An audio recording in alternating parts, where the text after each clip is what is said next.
Bonjour, je m'appelle François Forêt et je suis chef des services pour enfants à la Bibliothèque du Centenaire de Campbellton. Dans cette capsule, on vous propose une histoire active.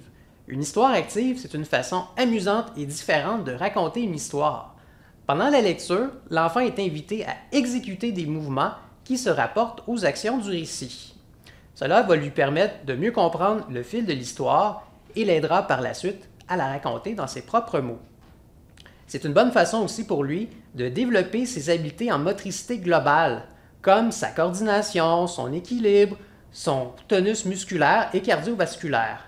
C'est aussi une façon de favoriser l'apprentissage des concepts spatiaux. On va vous présenter maintenant une partie de notre histoire active qui s'intitule « Ma cousine Pétunia ». Vous trouverez sur notre site web le texte complet de l'histoire et les images qui décrivent les actions et les personnages du récit. Ta cousine Pétunia, qui est une princesse, t'invite à aller passer la fin de semaine à son château. Pour t'y rendre, tu devras traverser la forêt enchantée. Tu décides d'y aller avec ton cheval Ernest. Monte sur Ernest et fais-le galoper, c'est-à-dire avancer à bonne allure vers la forêt enchantée.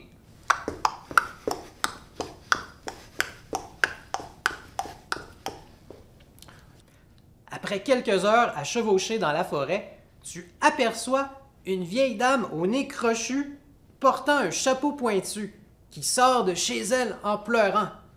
Pleure comme une sorcière. Tu t'approches d'elle et lui demandes ce qui se passe. Elle te confie qu'elle essaie de trouver une potion magique qui fait maigrir, mais qu'elle n'y arrive pas. Tu lui proposes alors ton aide pour lui montrer comment elle peut s'entraîner. Vous commencez donc à courir en faisant des cercles d'un côté, puis de l'autre.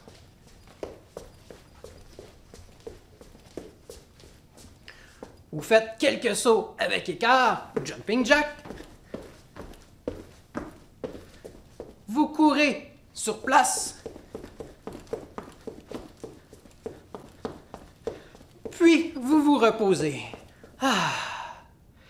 La sorcière est si contente qu'elle te propose de goûter à sa soupe au ver de terre bouilli dans de la sueur de chauve-souris.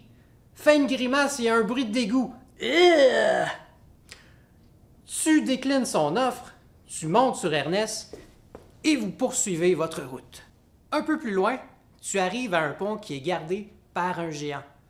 Le géant t'explique que pour pouvoir le traverser, tu devras réussir à le faire rire.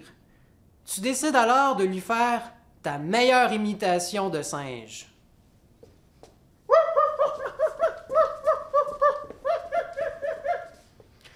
Le géant est mort de rire, rit fort comme un géant.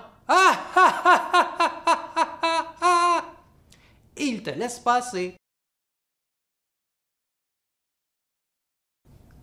Pour continuer à bouger, je vous suggère ce livre de Jérémy Tancard qui s'appelle Gros Grognon et qui est publié aux éditions Scolastiques. Amusez-vous bien et bonne lecture!